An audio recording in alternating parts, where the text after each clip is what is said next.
Hey guys, Ognajteff here, and welcome to another episode of Road to the Old Kingdom, the Minecraft Civilization Challenge. So, last time, we were sort of just on the road trying to find the perfect location, translation, get to this desert. And we have succeeded quite a bit. Now, as you notice, I've gotten a bit of a setup here, and, oh, what's this? Well, a funny little story. So, I died. And the bed wasn't active. Roll scene.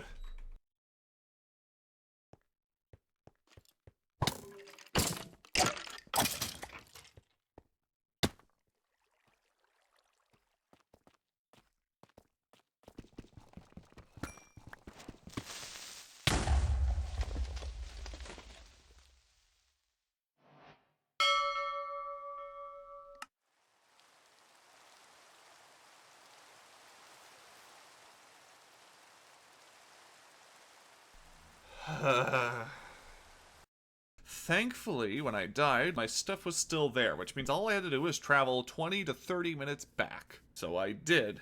And then this happened. Honestly, I think I took this one pretty well.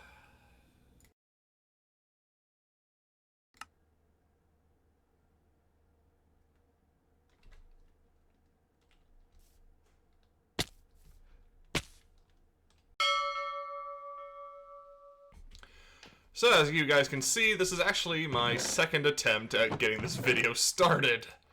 So, in that lost episode, quote-unquote, I said something about doing four main objectives for this video. Those being 1. Security, 2. Housing, 3. Food, and 4. Water. All the things you'd need to set up a settlement. Now, security was 2 parts. 1, go mining for resources so I can make myself some armor and weapons and all that sort of jazz. Well, with that, I am now completely secured. Alright, so, now I'm officially all geared up. There we go. And ready to go. I'm all secure in the sense that I can now fight monsters. But there's also one other type of security, and it comes to the security for the village. And that means infrastructure, namely roads, and then a bridge to get over there. Let's see. Well, while that's cooking off, why don't we go grab some... I didn't grab a shovel. Because we're going to need dirt. Let's get back to collecting as much dirt as possible, because we're going to use this as the basis for our roads. Specifically, that. It sort of works with the sort of early road sort of thing. We're not doing any plazas, we're not doing any stone roads just yet. We're going to be building a very old-styled city, so very little in the way of advanced architecture, stone architecture. The pyramids were going to be far, far off. At most, we might build mastaba tombs. So, with that dirt in hand, we can begin our road after I sleep, because, quite frankly, I do not want to have to deal with screwing myself over again. Now, last episode was a bit of a click-clack, clickety-clack fest, so this time I'm trying a few different techniques to dampen that. Hopefully that turns out a little better. But until then, let us just focus on the roads. So perhaps I'll do it in this sort of area here. Well, if I build up the bank a little bit, I can do it from this level. So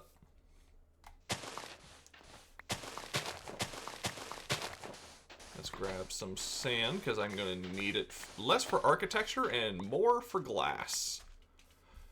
Because I believe the way you make mud bricks is take a bottle of water and smack it on some dirt.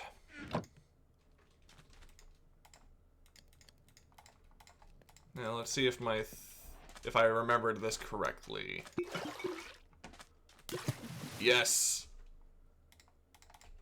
Okay, so that's how you make mud. And how do you make mud brick? Well, I think I know what industries I'll be building here. So every city is going to have some form of industry. In this case, it's going to be mud bricks, farming, and maybe... mud bricks, farming, and mining will be this town. Here.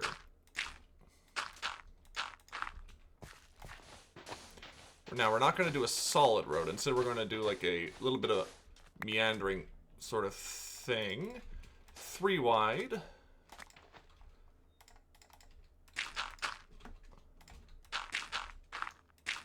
So, like this.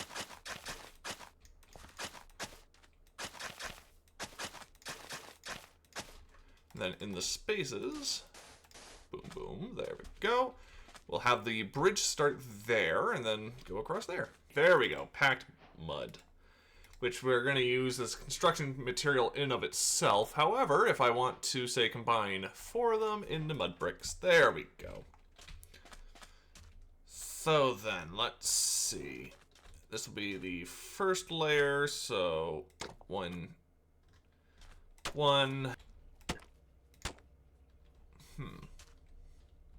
We'll see. Anyway, I'm going to try and figure out how to line this all up, get it all built up, and then I'll show you once I'm done with that, and then we'll also get some roads done, and then we can start getting work on the houses. See you there in a sec. And there we go, our bridge is complete. Just a simple little thing, a couple mud brick supports, and that, the top little wooden stretch here. Just something nice and simple. It could always be replaced later if I desire. But, moving on from infrastructure now, the second part of security is our gear. Oh look, we're all geared. So therefore, step 2 technically actually, housing. Security, housing, food, then water. So, housing, what are we going to do? Well, if I can just do a little bit of this. Here we go. This is my just a little test world here I got set up, and these are going to be the standard house designs. So I'm going to be building very modular on account that I'm building entire cities and villages. So nothing too fancy per building, a lot of module stuff, with the exception of specialized structures like temples or like little special industry buildings or anything like that. But most of the houses, save for palaces or personal housing, is going to be this standard design, and then we have variations thereupon, such as like little awnings or roofs, or we got like multiple levels you can go through. Over here, you've got some wool instead of grass, you've got like 2 stories, all this sort of stuff. Various ways to change up the design. But over here are actually the building styles we'll be using for this first village, and maybe the first couple, honestly. Those are going to be wattle and daub. Structure number 2, we have pise, which is rammed earth. And then finally, adobe bricks, which is the style we're going to use for my first house. Although saying that, it should be noted that adobe, despite being invented during the Nagata period, would have only just started being created, which is why there's going to be a mix of the 3 different building styles here, depending on who sort of gets it, where it is, that sort of thing. And then towards the end of the period, we'll be starting to do the plastered adobe. But we're going to start with the more raw look. But yeah, so all buildings will have at least 1 crafting bench, 1 furnace, 1 chest, 1 bed. And then there's variations thereupon. So, having said that, we got our housing sort of look down. We got some ideas for building. Let's move back to the main world and get to work. Okay, let's see. Where did I put all my stuff? Here's the mud bricks, and do I not have any packed... Oh, wait, yes I do. There it is. Packed mud. So, 1, 2, 3, 4, 5. So that's the standard wall layout. So if I go 7 then... 1, 2, 3, 4, 5, 6, 7, which was the standard before. If I go here to 9. Oop, one off. There we go. So that'll be 9. We'll also double up here. So 1, 2, 3, 4, 5.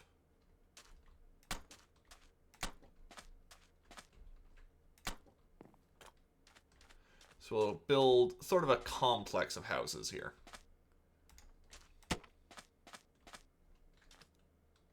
One, 2, 3, 4, 5. And then we're going to just combine... There we go. So we're going to build a complex of housing and then sort of just combine them together.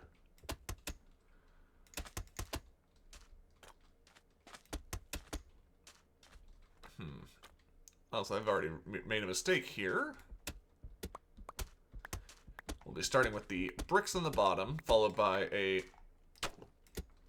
double layer of mud brick, and then to top it off,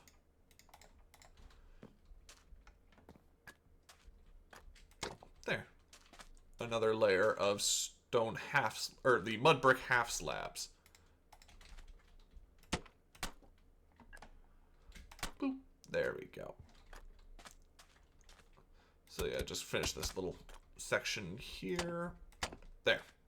So yeah, that'll be the style in which we're going with. So there's no point on watching me build this entire thing from scratch. I'll catch you guys all in just a second. And then I realized that I only had so many materials. Okay, so new plan. I'm gonna go grind up a bunch of building materials. I'll be right back. Alright, now I just got... Okay, so it appears... Yep, they're following me. Okay. Okay. Well, they seem to be out of range and they don't know I'm here, so,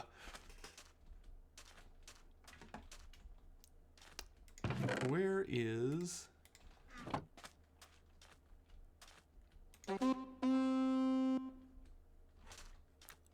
There we go. Okay, so in order to continue building my house, I need to be able to get wheat so I can make the mud brick. So, with that in mind, we're going to skip over to the farming section. So I've already got a couple small farming plots, one close by the house, one over here. And then we're going to do a bit of a larger scale farming project, and that is turning this entire area here in the red desert zone into a large sort of field for it. We're going to have I believe they're called a shadoof. And then we're going to basically fill up a bunch of canals, and we're going to get the Nile River floodwaters full of nice, nutritious mud to flow over the fields, and then we're going to start farming wheat, which is one of the staple crops of the region. Wheat, barley, and various other things. So, let's say we get ourselves into a little time lapse.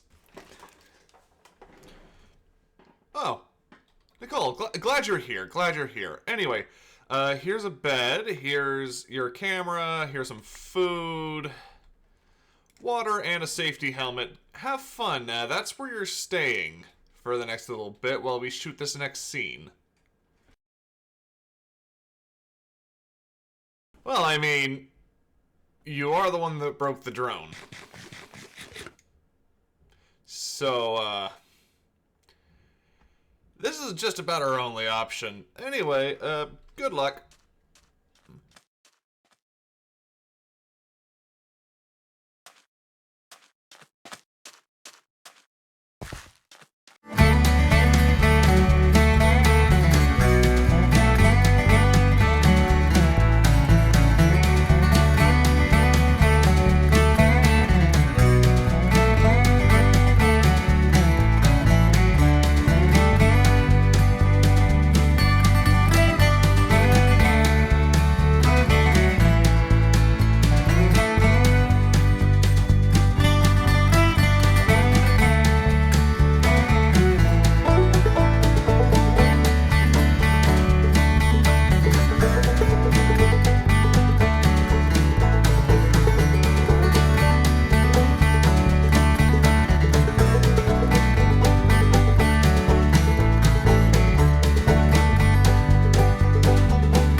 would be appropriate for today's chat to be about ancient Egyptian farming and food. I will tackle the topic again later via an anthropological lens, but for now, let's just talk about history of agriculture in the Nile Valley. The word revolution often is used to invoke the image of a short period of rapid change. However, in terms of the agricultural revolution, which itself was centered in the Fertile Crescent, India, China, West Africa, and Mesoamerica, it was a slow, interspersed process with a high degree of local variability. Egypt, being on the westernmost point of the Fertile Crescent, lagged behind by approximately 1,000 to 2,000 years in terms of agricultural development, focusing instead on pastoralism and hunter-gatherer societies. By 10,000 years ago, farming had developed in the lower Nile Delta and central Nile Valley around Fayoum, before quickly spreading southwards into Upper Egypt. By the Naqada period, which is the main focus for this first part of our series here, farming had become widespread across the Nile Valley, leading to an increase in the population and the creation of the first powerful cities, such as Nubat, Thinis, Nekhen, and Abydos. Farming in Egypt took on the form of floodplain farming, wherein Egyptians would allow the river to regularly flood their fields to revitalize the soil and irrigate the crops. To do this, they'd build up a series of dikes, canals, and basins to store the water and control the irrigation. After the annual flood, the Egyptians would scatter seeds across the earth, then allow their herd animals to churn the mud, thus sowing all the seeds for the season.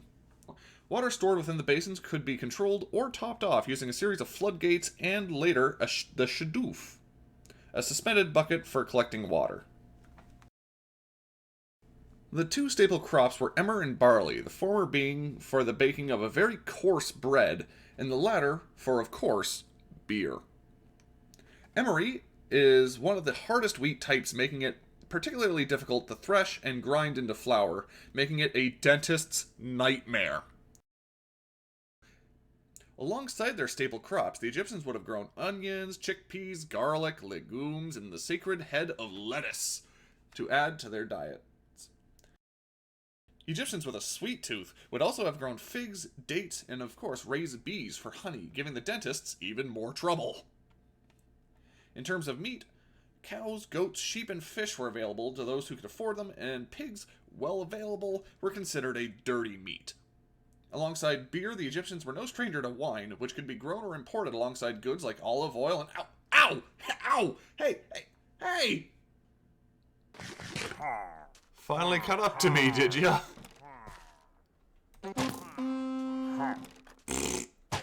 Ow! Okay. Can I sleep? No. Crap.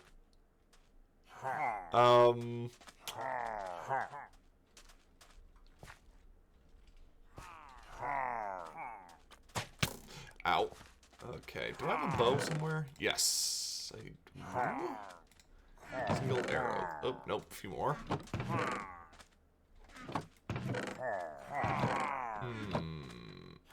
Okay, not enough to actually fight them all off.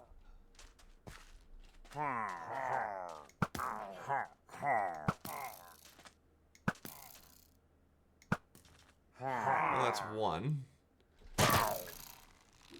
I know, I'll just get them to shoot each other.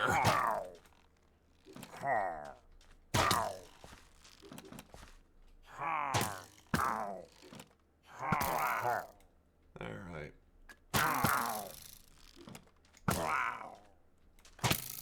Alright, two more. Ow.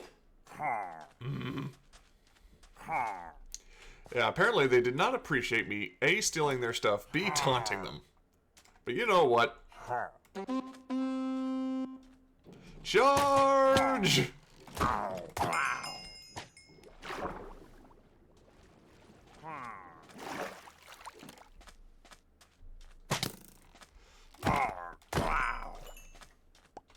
Okay, did I... Oh, I did pick up... Oh, wait, no, it's right here. Let this be a warning to anyone else who would... Oh, that's wrong spot.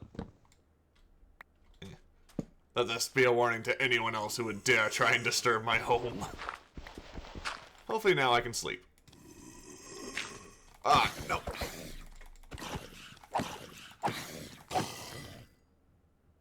screw you. There we go. Where was I? Okay, where was I? Oh yes.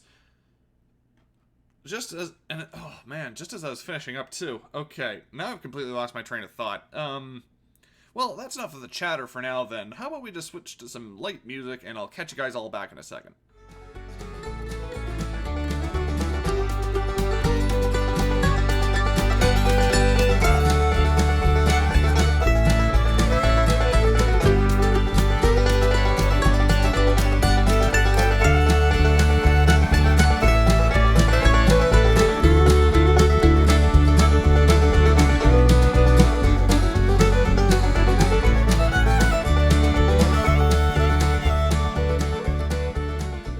Gotta plant the last of the seeds I have on me, and there. How you feeling, Nicole?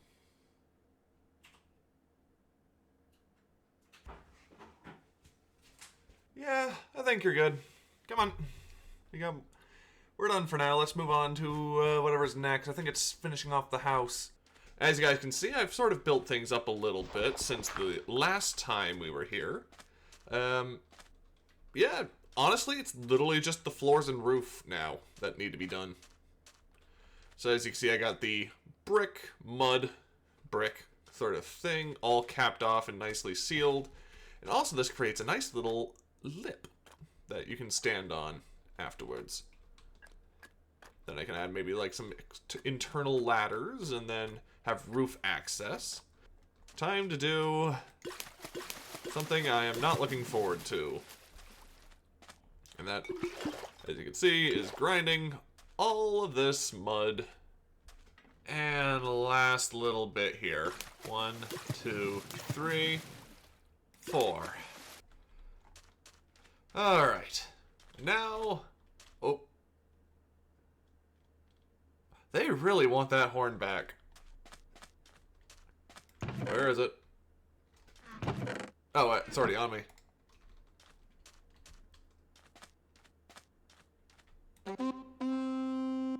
Losers. Okay, and last little step here.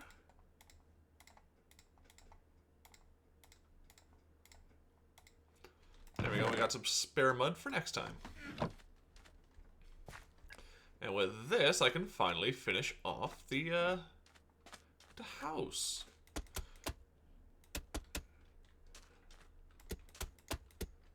I'll leave the ladder there.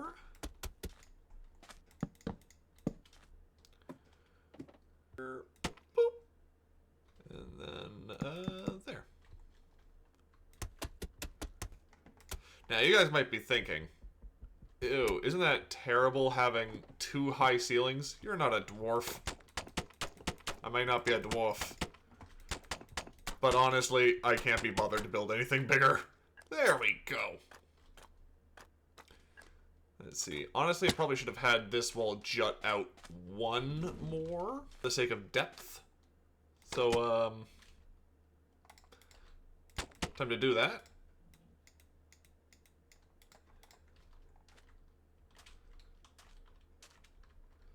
Let's see, actually, this will do like that, and then...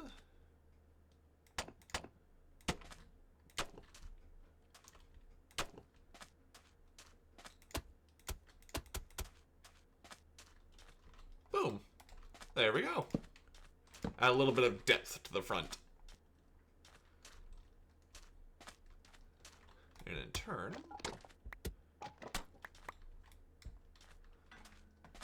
there we go.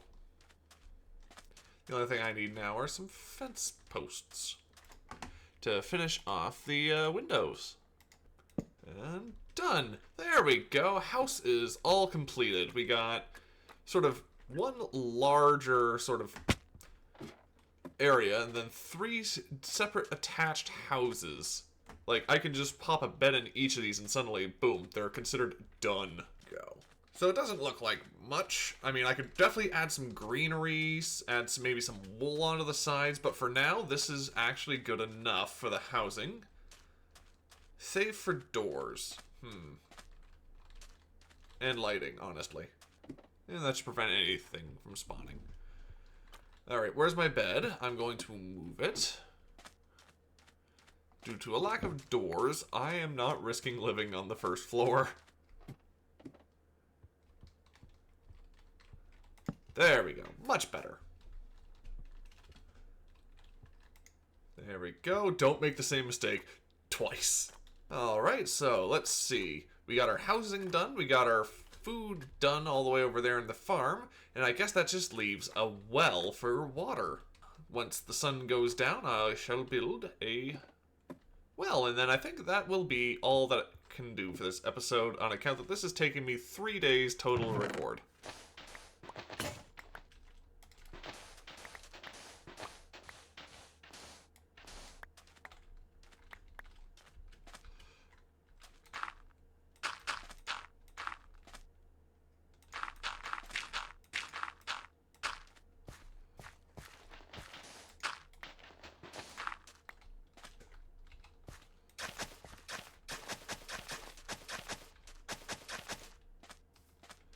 There we go, a nice little lead up to the house, and then for here,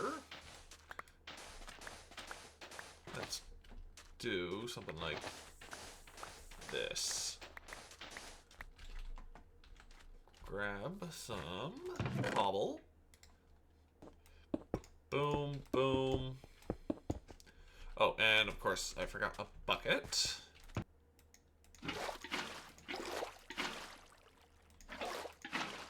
There we go. With this in line. There we go. Just a nice, simple little well. Like, it's not too deep, but quite frankly, not really too concerned with that. Let's see. I'm gonna need some more.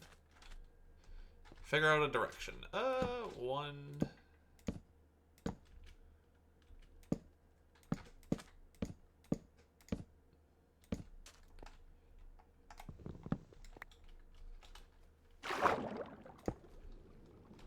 Until I can figure out how to get a proper bucket there, that'll work. And the last step is to add a little bit of dirt. There we go. Alright, so no date palm then. Yet.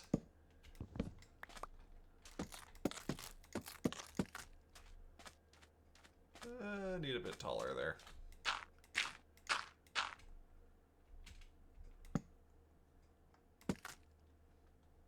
That'll work.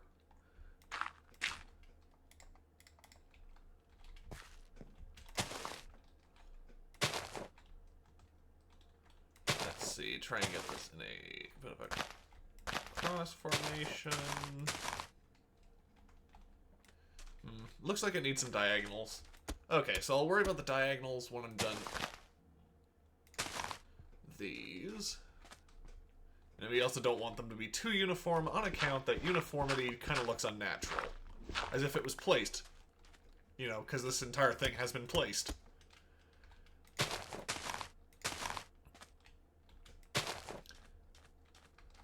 Yeah, it definitely needs something on the diagonals. Okay, there we go. That should be good enough for the leaves. I'll take a step back once I finish the roots now. Hopefully, as my first custom tree, this doesn't look too bad. Well, let's get like that and that.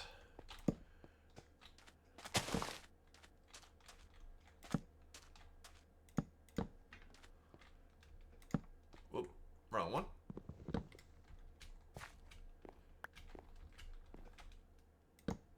There and there.